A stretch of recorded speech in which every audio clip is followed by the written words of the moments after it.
The number one question I get asked about freelancing is how do I get clients, or how do I get my first client? And the number two question is how much should I charge?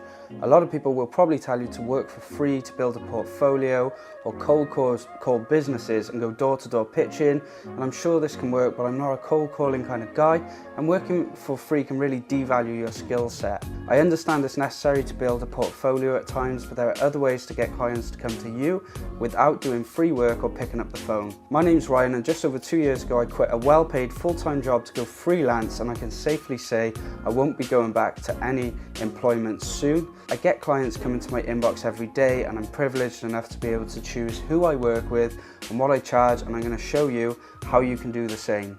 In this short course, I'll help you understand your value, save years of working for free or little money, and get clients coming to you without ever having to pick up the phone. So if you're thinking about going freelance or struggling to get clients for your business, jump inside this course and let's get to work. I'll see you inside.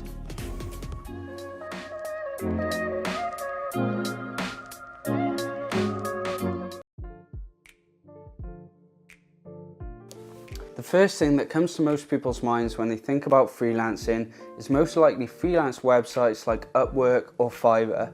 The next thing people think is that things only sell for $5 on Fiverr, which is incorrect. When I started out video editing, I put a gig on Fiverr for $30, expecting nothing, but when I got my first 5-star review, I had another order come in and it raised the price to $40, and I did this again and again, and now I can charge anywhere up to $1,000 with upsells and offers, because I understand more about business, pricing and marketing, which I think is where a lot of people fail. In the toolkit below, I've attached 2 books, which we'll talk about later. These books, Web Copy That Sells and Win Without Pitching. These 2 books alone will change how you sell your services forever. I'm going to give you 3 tips on getting started on freelance websites, but first let me tell you about 2 other options. There's another freelance website called People Per Hour.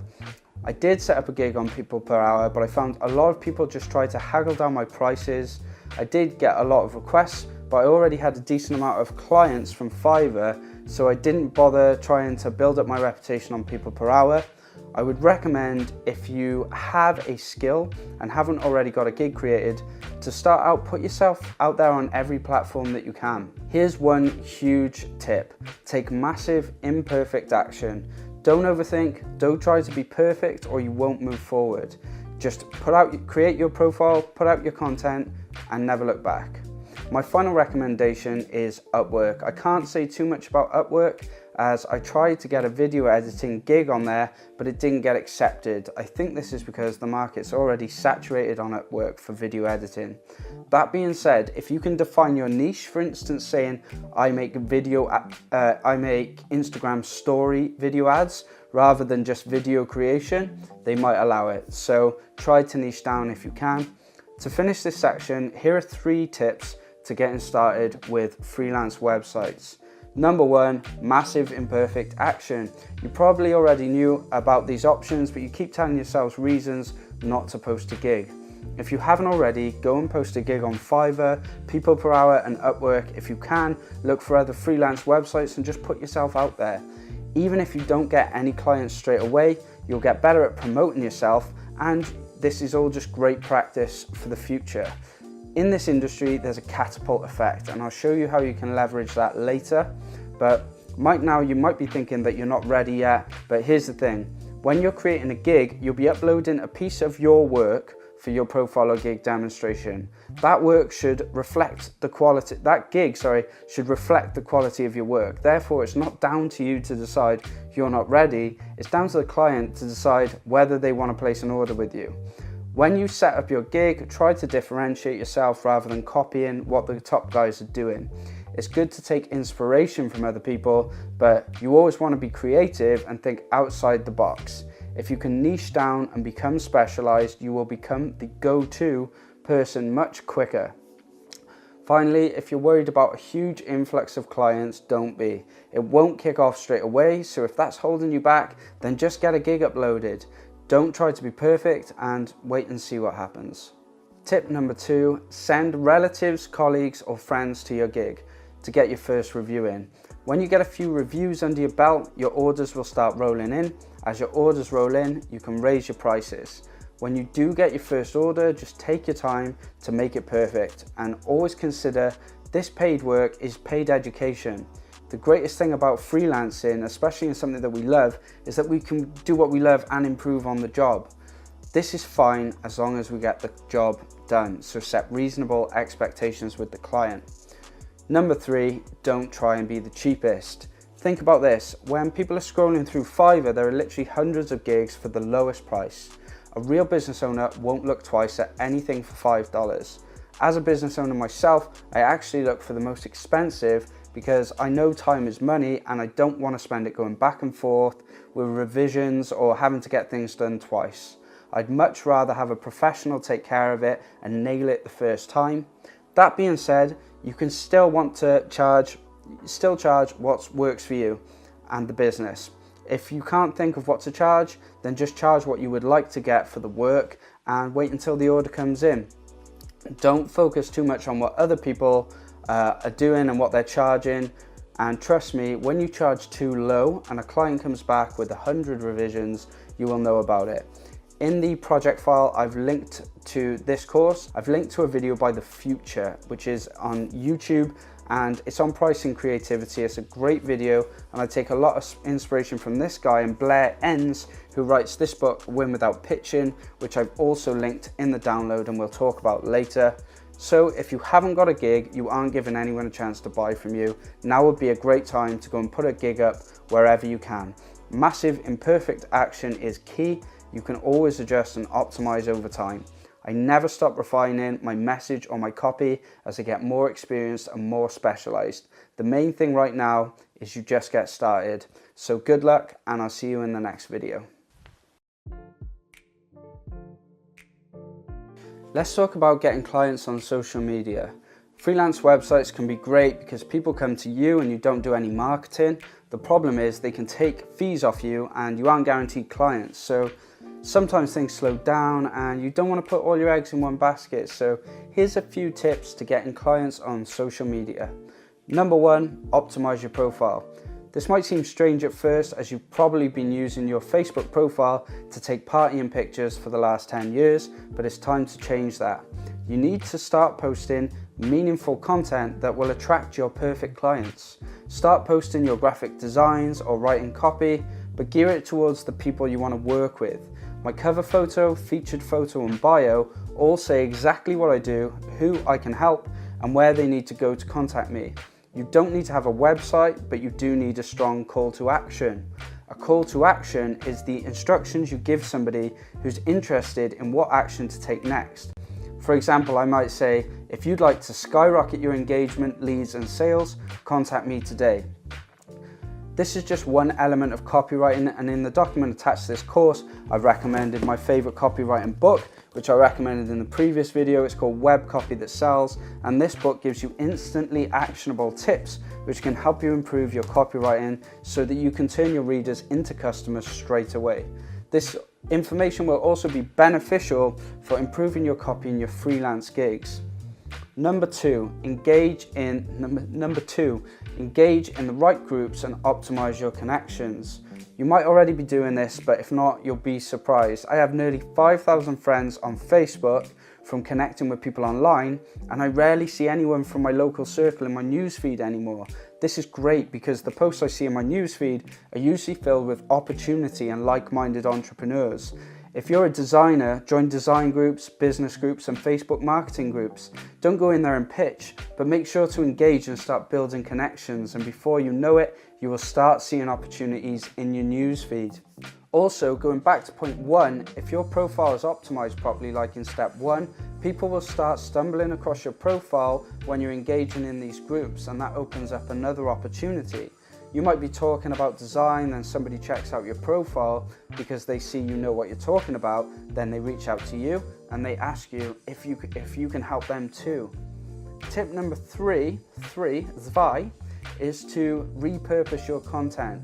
Don't let any opportunities go to waste. If you get a gleaming review from a client, you can ask them if you can share the review and post on your social media with the call to action that we spoke about before. I like to tell a story about the interaction. For example, John came to me saying his ads stopped working, he wanted to increase his conversions. I crafted a viral style video and his ROI went up 3%. If you'd like to check out what he said, see the comment below, and if you'd like to increase your ROI, drop me a message today. That's the kind of post I would make, and this is all copywriting, which I think is an essential skill for anyone trying to get anywhere online. And just remember, people care about their results way more than they care about you. Even better, take the same posts and repost on LinkedIn, Facebook, Instagram, Twitter. Eventually one might pick up more than the other, which is great, but it means you don't have all your eggs in one basket, and it's all about becoming omnipresent, becoming that go-to person, and opening up opportunities for people to contact you. Take a look at your profile right now. What does it say about you? Exactly. Keep this up, and before long, you'll be getting referrals. So imagine a referral comes to your page now. Would you purchase from yourself right now? If not, you know what to do. If you want an amazing design created, I've left a link to my designers in the document below for your social media or branding. So just to recap, number 1, optimize your profile. Number 2, post meaningful content. And number 3, repurpose results, testimonials and posts. In the next video, we'll talk about moving beyond social media to get clients. So thanks for watching, and I'll see you in the next one.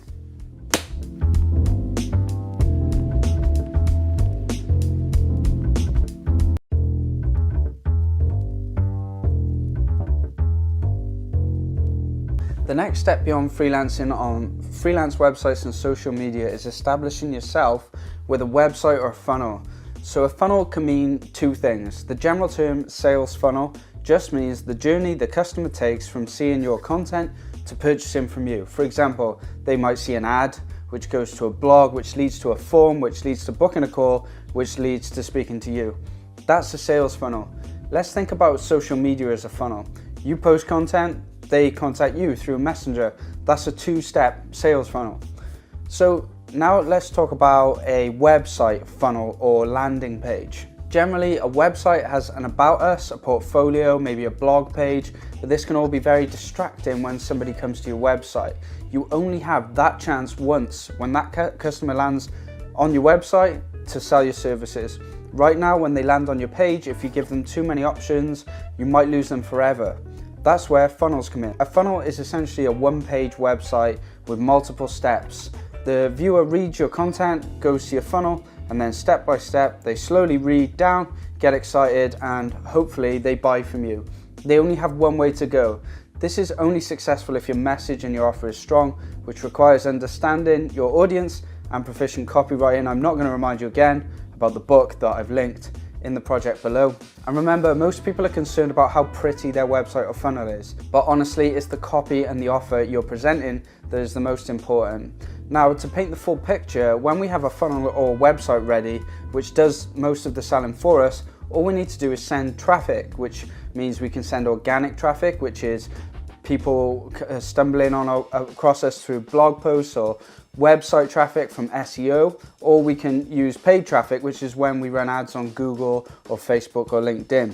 I wouldn't advise sending paid traffic until you have a solid funnel or website that's already turned viewers into buyers, as you don't want to start spending money on an unproven offer. If you want to learn more about funnels, check out the OFA challenge linked in the toolkit of this project. I highly recommend it. It costs $100 and will teach you everything you need to know about sales funnels. It's like a university degree in a month, and it's honestly helped me out in understanding where most people go wrong with websites and how to sell my services online. I took the OFA challenge back in January 2019, and I can ultimately say it really helped bridge the gap between working and freelancing. If you want to learn more about marketing on Facebook with paid ads, I can't recommend FATC enough. Facebook ads that converts is a renowned course, group and coaching combo that helps you learn to run Facebook ads for yourself and other businesses. When I was studying in FATC, I learned a ton about marketing and sales funnels, and they even gave me paid clients to work with, starting from $1,000 a month, which effectively paid for the course 3 times over. And yeah, I'll leave a link to FATC in the document below too. So to summarize, the step beyond social media is having your own funnel or website. A website's great for a portfolio, but converts less than a funnel, as it's got more distractions, and funnels are designed for conversions. They're just one step for people to land and convert. In the next video, I'm going to answer the third most popular question I get asked, which is when should I go full-time as a freelancer? So thanks for watching, and I'll see you in the next one.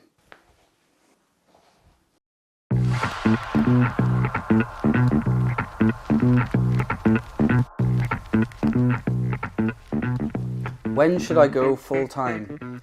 When shall I go full-time is probably the third most common question I get asked. And as you probably already guessed, the answer will be somewhere between it depends and whenever you're ready. For now, I would just keep working on your business until business picks up to a point where you have to make the decision to either stay in your job or quit and go full-time. Obviously, the more money you have saved up, the easier it'll be to make a decision, but it's never going to be a truly easy decision, and nobody can make it for you. What I can say is that when you do decide to take the leap, you'll have all the time in the world to work on your passion and push yourself forward. And with this comes a new responsibility which will give you huge growth, because the onus is on you to keep yourself going. It's scary, it's fun, and it's extremely rewarding, but it takes hard work. Here's something to think about. What job are you in now? What is the wage like? Is it an average wage? Are there tons of jobs with that wage available? And what does the future look like in that role? Now think about living a life you love, creating or designing, and how much you are gambling by keeping your current job when there are tons of other jobs that you could always resort to in that pay bracket. Thinking like this will help you set your desire and your goals high enough and help you make decisions. Another great book I'll recommend is Think and Grow Rich. I don't actually have it here. I read this after I became successful as a freelancer, but when I look back, I didn't realize at the time, but I was performing a lot of the techniques in this book. This book will help you aim high and set your intentions and goals high and how to operate to achieve them. I look back on decisions I've made and how far I've come, and I can only put it down to a sheer desire to succeed and an unbreakable will. So to summarize, keep working until the time is right. Take appropriate risks, but be clever and don't rush the process. In the next video, I'm going to give you 4 huge tips on managing your business in the early days as a freelancer. So thanks for watching, and I'll see you in the next one.